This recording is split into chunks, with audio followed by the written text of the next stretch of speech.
elevation fracture more on the fifth metatarsal 比較粗啲，都唔係個骨咁簡單，你知冇？因為跳嗰個骨，呢個係嗰個 ligament 都有問題啊。呢個啦 ligament 你呢度呢個佢哋冇講。冇講啊，你係骨啫嘛，所以係一個 membrane 包住嘅，個 membrane 包有 plastic 咁樣嘅，所以呢隻咧就拉佢去拉尾，即係拉前面。你個骨裂啊，呢隻咪一樣傷咯。呢度痛喺呢度。個淤血一散咗咧，佢就細一細嗰個淤血，係慢慢flare out 嘛。After that it subside and then it start to calcify.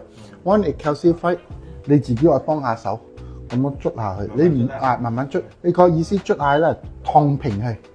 但係你唔燙平佢咧，佢就變咗一粒骨刺啊！咁你捽係揞住你好痛嘅。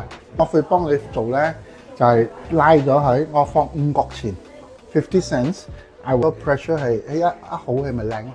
不過呢個好麻煩㗎，你行路你踩你咁樣一 heel strike 中間先至個 toe 嘅，所以你依家中間度痛咗，你梗係一味用爭行啊！